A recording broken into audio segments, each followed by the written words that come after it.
أعوذ بالله من الشيطان الرجيم بسم الله الرحمن الرحيم الحمد لله الذي أنزل على عبده الكتاب ولم يجعل له عوجا رب اشرح لي صدري ويسر لي أمري واحلل عقدة من لساني يفقهوا قولي فالحمد لله والصلاة والسلام على رسول الله وعلى آله وصحبه أجمعين।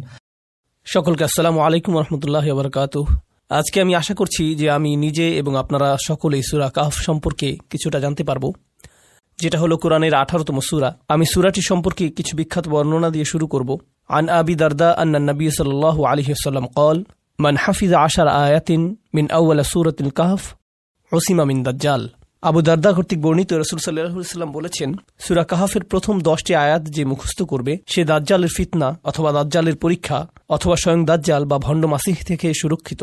عن أبي سعيد الخدري رضي الله تعالى عنه أن النبي صلى الله عليه وسلم قال من قرأ سورة الكهف في يوم الجمعة أدعى له من النور ما بين الجمعتين। আবু সাঈদ আল খুদরি রাদিয়াল্লাহু তাআলা আনহু বলেন, যে ব্যক্তি জুমাবারে সূরা কাহফ পাঠ করবে এটা তার জন্য নূর তৈরি করে যা এক জুমা থেকে পরবর্তী জুমা পর্যন্ত স্থায়ী হয়। এই সূরাটির উদ্দেশ্য হল মানবজাতির সর্ববৃহৎ যে পরীক্ষার সম্মুখীন হবে তা থেকে সুরক্ষা দেয়া, যার সম্পর্কে স্বয়ং রাসূল সাল্লাল্লাহু আলাইহি ওয়াসাল্লাম সতর্ক করেছেন। সূরাটি নিজেও সেই কঠিন পরীক্ষাকে বা'সান শাদীদাম মিন লাদুনহু বলে উল্লেখ করেছে, যার অর্থ স্রষ্টা কর্তৃক নির্ধারিত ভয়ঙ্কর যুদ্ধ। আর ঈমানদারদেরকে অভিনন্দন জানানো হয়েছে এই বলে যে তাদের সৎ কাজগুলো বিফলে যাবে না। এটি একটি গভীর তাৎপর্যপূর্ণ সূরা, অত্যন্ত অনন্যভাবে বিন্যস্ত। আমি এই সম্পর্কেও আপনাদের কিছুটা বলবো। আমরা জানি যে সূরাটি 4টি ঘটনায় বিভক্ত, কিন্তু এটা তার চেয়েও কিছুটা বেশি জটিল। এতে রয়েছে 4টি অনুচ্ছেদ এবং 4টি ঘটনা। তো আমি চাই যে আপনি এভাবে চিন্তা করুন যাতে সূরাটির বিষয়বস্তুকে নিজের মস্তিষ্কে সাজাতে পারেন, আর তা হলো আপনি এটাকে 2টি খণ্ডে চিন্তা করতে পারেন। ওকে, তো সূরাটির প্রথম খণ্ডের শুরুতে রয়েছে একটি অনুচ্ছেদ যা আল্লাহর দেয়া খুতবা, যা আমাদেরকে এই জীবনের ক্ষণস্থায়ী প্রকৃতি সম্পর্কে শেখায়। এর পরে রয়েছে প্রথম ঘটনাটি, এর পরে রয়েছে আরেকটি খুতবা, যার পরে রয়েছে আরেকটি ঘটনা। তো এই সূরাটিতে 2 ধরনের উপাদান রয়েছে, খুতবা এবং ঘটনা। খুতবা অর্থ আয়াতের সমষ্টি, যা আপনাকে শিক্ষা দেয় গভীর তাৎপর্যপূর্ণ কোনো বাস্তবতা সম্পর্কে, যেমন এই জীবনের স্বল্পস্থায়ী প্রকৃতি, অথবা বিচার দিবস কেমন হবে, অথবা কি ধরনের মানুষেরা সফল এবং কি ধরনের মানুষেরা ব্যর্থ। তারপর ঘটনাও রয়েছে, যেমন আসহাবে কাহফের ঘটনা, বাগানের মালিকদের ঘটনা, মুসা আলাইহিস সালামের ভ্রমণের ঘটনা এবং জুলকারনাইনের ঘটনা। এগুলো এক একটি ঘটনা, কিন্তু যেভাবে এটাকে সাজানো হয়েছে, যেমনটা আমি বলেছি যে সূরাটি মূলত 2 ভাগে বিভক্ত। প্রথম ভাগে আপনি পাবেন খুতবা, এরপরে ঘটনা, এরপরে খুতবা, এরপরে ঘটনা। তো প্রথমে কোন খুতবাটি পাবেন? বস্তুবাদের ধরন, প্রকৃতি এবং কেন এই পৃথিবীর সৌন্দর্যে আমাদের আচ্ছন্ন হওয়া উচিত না। ওয়া ইন্না লাজাইলুনা আলাইহা মা সাঈদান জুরুসা। এই পৃথিবীর সকল কিছুকে আমরা সৌন্দর্যের উপকরণ বানিয়েছি যাতে মানুষকে পরীক্ষা করতে পারি যে তাদের মধ্যে কে সৎকর্মশীল। তো এটা হলো প্রথম খুতবা। এর ঠিক পরেই রয়েছে সেই তরুণদের ঘটনা যারা অত্যন্ত কঠিন পরীক্ষার মধ্যেও টিকে ছিলেন এবং তাদের ঈমানকে আঁকড়ে ধরে রেখেছিলেন। তারা শুধু এতটুকুই জানতেন যে একজন মাত্র সৃষ্টিকর্তা রয়েছেন এবং একমাত্র তারই উপাসনা করা উচিত। আর আল্লাহ অলৌকিকভাবে তাদেরকে দীর্ঘ সময় ধরে জীবিত রেখেছিলেন। কয়েকশো বছর যাবৎ তাদেরকে ঘুমন্ত অবস্থায় রেখেছিলেন একটি গুহার মধ্যে, যা অন্য কেউ জানত না। এরপর তিনি তাদেরকে জাগিয়ে তোলেন। ঘটনাটা খুবই বিখ্যাত। তো এই হলো প্রথম খুতবা এবং প্রথম ঘটনা। সূরাটির প্রথম অর্ধেক সম্পর্কে আমি যা আপনাদেরকে জানাতে চাই তা হলো খুতবাগুলো একে অপরের সাথে সম্পর্কিত। ইনশাআল্লাহ আমার করা সূরা কাহফ সম্পর্কিত আরও বিস্তারিত আলোচনাতে আপনারা দেখতে পাবেন আসলে প্রথম খুতবা এবং দ্বিতীয় খুতবাটি একে অপরকে পূর্ণতা প্রদান করে, আর ঘটনাগুলো একে অপরকে পূর্ণতা প্রদান করে। তো আসহাবে কাহফের এই ঘটনাটি হলো প্রথম ঘটনা। দ্বিতীয় ঘটনাটি হলো 2 বাগানের মালিক সম্পর্কে। তাদের একজনের ছিল প্রচুর সম্পত্তি, তার ছিল অনেক বড় বাগান যার মাঝখানে নদী প্রবাহিত ছিল। তার এরকম বাগান ছিল 2টি, যেগুলো প্রত্যাশা অনুযায়ী 100 ভাগ ফসল উৎপন্ন করত। অলাম তাজলিম মিনহু শাইআ, সেখানে ত্রুটিপূর্ণ কিছুই ছিল না, একটি আঙুরও গাছ থেকে পড়েনি, সেটা এরকম জায়গা। আর অন্য ব্যক্তিটি তার সম্পদের বিবেচনায় এতটাই নগণ্য ছিল যে এমনকি তার সম্পত্তির কথা কোরআনে উল্লেখই করা হয়নি। তাদের একজন অন্যজনকে তুচ্ছ করে কথা বলেছে এবং আল্লাহ তাকে একটি শিক্ষা প্রদান করেছিলেন তার সকল সম্পত্তি কেড়ে নেওয়ার মাধ্যমে। তার গোটা বাগানই ধ্বংসপ্রাপ্ত হয়ে গেল। এখন এই 2টি ঘটনা, অর্থাৎ গুহার অধিবাসীদের ঘটনা এবং বাগানের মালিকদের ঘটনা, এই ঘটনা 2টির অসাধারণ দিকগুলো হলো, একদিকে আপনি এমন তরুণদের সামর্থ্যকে উপেক্ষা করছেন যাদের কোনো বস্তুগত উপায় উপকরণ নেই। বস্তুবাদ শুধুমাত্র অর্থ প্রীতি, সম্পদ প্রীতি এবং মর্যাদার আকাঙ্ক্ষাই না, বরং এই ধারণাও বস্তুবাদ যে আপনি বিশ্বাস করেন শুধুমাত্র বস্তুগত উপায় উপকরণই আপনাকে সাহায্য করতে সক্ষম। এরকম যে আপনার সামর্থ্যের একমাত্র উৎস হল দৃশ্যমান বস্তুগত উপায় উপকরণ। আল্লাহ একদিকে এর অপনোদন করেছেন তরুণদের সামর্থ্যের ব্যাপারে আমাদের অবমূল্যায়ন দ্বারা। যদি তারা গুহায় লুকিয়ে থাকে, কতদিনই বা তারা বেঁচে থাকবে? না খেয়ে মারা যাবে অথবা বের হয়ে এসে ধরা পড়বে। শুধুমাত্র এই 2টি সম্ভাবনা রয়েছে। কিন্তু আল্লাহ বস্তুগত বিজ্ঞানকে ব্যর্থ করে দিলেন।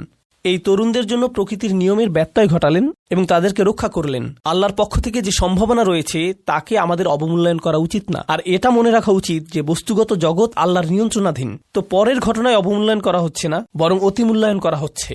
বিত্তবান বাগানের মালিক তার সম্পত্তিকে অতিমূল্যায়ন করেছে। লান তাবিদা হাদিহি আবাদা, এটা কখনো ধ্বংস হবে না। বস্তুগত সম্পত্তিকে কখনো অতিমূল্যায়ন করবেন না। আল্লাহ এটা যে কোনো সময় নিয়ে যেতে পারেন। তো আপনার যদি কিছুই না থাকে, এটা মনে করবেন না যে আপনি নিঃস্ব।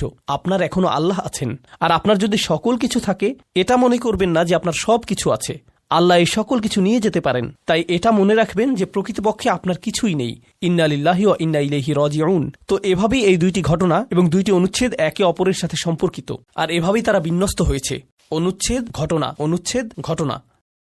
সূরাটির দ্বিতীয় অর্ধেকে রয়েছে ভিন্ন ধরনের বিন্যাস। সেখানে রয়েছে অনুচ্ছেদ, প্রথম ঘটনা, দ্বিতীয় ঘটনা, আর তারপর অনুচ্ছেদ, অনুচ্ছেদ, ঘটনা, ঘটনা, অনুচ্ছেদ। এটা সিমেট্রির ধরনের বিন্যাস। এখানে সূরাটির দ্বিতীয় অর্ধেকের প্রথম অনুচ্ছেদ এবং শেষের অনুচ্ছেদ উভয়টিরই বিষয়বস্তু হল বিচার দিবস।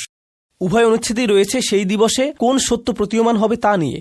আর উভয় অনুচ্ছেদই খুবই শক্তিশালী, গভীর তাৎপর্যপূর্ণ। সেখানে একটির সাথে অপরটির বেশ কিছু সম্পর্ক রয়েছে। আপনি যদি সতর্কতার সাথে এগুলোকে অধ্যয়ন করেন, তাহলে লক্ষ্য করবেন যে তাদের একটির সাথে অপরটি খুবই কাছাকাছিভাবে সম্পর্কযুক্ত। এগুলোর মাঝখানে আপনি যা পাচ্ছেন তা হলো আরো দুইটি ঘটনা। এই ঘটনাগুলো হলো মুসা আলাইহিসসালাম ও খিজির আলাইহিসসালামের ঘটনা এবং জ্ঞানের পথে তার সেই যাত্রা আর তার 3টি যাত্রা বিরতি। আর তারপর রয়েছে জুলকারনাইনের ঘটনা, যিনি পৃথিবী ভ্রমণ করেছিলেন এবং তিনিও 3টি যাত্রা বিরতি নিয়েছিলেন। তো এই ঘটনার সামঞ্জস্য রয়েছে মুসা এবং খিজিরের ঘটনার সাথে। উভয় ঘটনাই তারা যাত্রা করেছিলেন, তারা উভয় ভ্রমণ করেছিলেন এবং তারা উভয়ই কিছু সমস্যা সমাধান করার চেষ্টা করেছিলেন। এখানে কিছু অমিলের বিষয় এসেছে। প্রথম দুটি ঘটনায় অমিলের বিষয় ছিল তরুণদের ক্ষেত্রে তাদের ক্ষমতার অবমূল্যায়ন এবং বাগানের মালিকদের ক্ষেত্রে সম্পত্তির অতিমূল্যায়ন। তিনি আমাদেরকে মুসা আলাইহিসসালাম সম্পর্কে শিক্ষা দিচ্ছেন, যিনি ন্যায় বিচারের মূর্ত প্রতীক। আর জুলকারনাইনও একই রকম। তারা উভয়ই ন্যায্য কাজ করতে চেয়েছেন, কিন্তু তাদের একজন তার চারিপাশের পরিস্থিতি পরিবর্তনে সম্পূর্ণ ক্ষমতাহীন। তার কাছে যা সঠিক মনে হয়েছিল তা তিনি করতে পারছিলেন না, কারণ তাকে নির্দেশ দেওয়া হয়েছিল যে তুমি কোনো কথা বলতে পারবে না, তুমি সমালোচনা করতে পারবে না। নৌকাটি যখন ভেঙে দেয়া হলো অথবা ক্ষতিগ্রস্ত হলো, অথবা যখন একটি শিশুকে আপনার চোখের সামনে হত্যা করা হয়, অথবা কোনো প্রতিদান ছাড়াই আপনাকে কঠোর পরিশ্রম করে একটা দেয়াল নির্মাণ করতে হয়, সেক্ষেত্রে আপনি কোনো কথা জিজ্ঞেস করতে পারবেন না। খালি চোখে দেখলে এটা অন্যায়। অন্যদিকে রয়েছেন জুলকারনাইন, যিনি অন্যায় দেখেন এবং এর সমাধান করেন। যেখানেই তিনি যান তিনি সমস্যার সমাধান করেন। মানুষ তার কাছে সমস্যা নিয়ে আসে আর তিনি তা সমাধান করেন। এখানে আল্লাহ এই অমিলটির মাধ্যমে যা বোঝাচ্ছেন তা হলো, কখনো বস্তুগতভাবে আপনার ক্ষমতা থাকবে পরিবর্তন আনার জন্য এবং কখনো কখনো আপনার তা থাকবে না। কখনো বৃহত্তর পরিকল্পনা চলমান থাকবে, বড় পরিকল্পনা বাস্তবায়নরত থাকবে।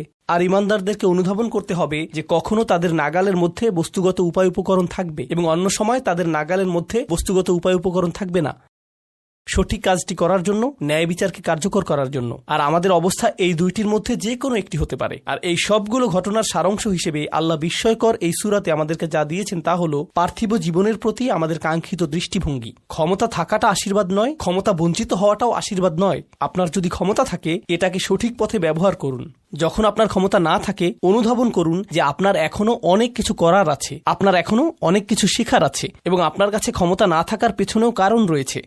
যখন আপনার কোনো উপায় উপকরণ থাকে না, সেক্ষেত্রে হয়তো সেই তরুণদের মতো কোনো মহাপরিকল্পনা বিদ্যমান রয়েছে। আল্লাহ যে কোনো উপায়ে আপনাকে সহায়তা করবেন। আর যখন আপনার প্রচুর বস্তুগত উপায় উপকরণ থাকে, অর্থ, মিডিয়া, ক্ষমতা, খ্যাতি ইত্যাদি ইত্যাদি, এগুলো কোনোটারই মূল্য নেই। আল্লাহ সেগুলো কেড়ে নিতে পারেন যখন তিনি ইচ্ছা করেন। তো সূরাটির শেষে এসে আমাদের নির্ভরতা সম্পূর্ণ চলে যাবে আল্লাহর কাছে। আমরা এখন সমাপ্তির দিকে যাচ্ছি। দাজ্জালের ধারণাটি হলো আসলে এমন কেউ যে বস্তুগতভাবে, বাহ্যিকভাবে, পার্থিবভাবে অবিশ্বাস্য জিনিস তৈরি করতে পারে। সে এমন জমিতে শস্য উৎপাদন করতে পারে যেখানে কোনো ফসল হয় না। সে এমন গতিতে ভ্রমণ করতে পারে যা অন্য কেউ পারে না। সে মৃতকে জীবিত করতে পারে এবং এমনভাবে উপস্থাপন করতে পারে যেন মৃত ব্যক্তি জীবিত ফিরে এসেছে। সে এই সকল বিস্ময়কর পার্থিব বস্তুগত কাজ করবে আর মানুষ এটা দ্বারা সম্মোহিত হয়ে যাবে এবং তার উপাসনায় লিপ্ত হবে। ঈমানদারদেরকে নির্দেশনা দেয়া হয়েছে যে এই সূরাটি তোমাদেরকে উজ্জীবিত করে রাখবে, কারণ এই সূরাটির কারণে তুমি যা দেখো তার দ্বারা সম্মোহিত হয়ে পড়বে না। আপনি বুঝতে পারবেন যে আপনি যা দেখতে পান এর একটি বাস্তবতা রয়েছে, কিন্তু এর চেয়েও অনেক বেশি বাস্তবতা রয়েছে যা আমি দেখতে পাই না এবং উপলব্ধি করতে পারি না। আর এটাই আল্লাহ আয্যা ওয়া জাল্লার ক্ষমতা, যা সর্বদা কার্যকর। এই বলে আমি গভীর তাৎপর্যপূর্ণ এবং চমৎকার এই সূরাটির সারসংক্ষেপের এই আলোচনার প্রতি শুক্রবার এটি পাঠ করার চেষ্টা করুন। এটা আপনার জন্য খুবই খুবই উপকারী। উপসংহার টানছি। বারাকাল্লাহু লি ওয়া লাকুম। আসসালামু আলাইকুম ওয়া রাহমাতুল্লাহি ওয়া বারাকাতুহু।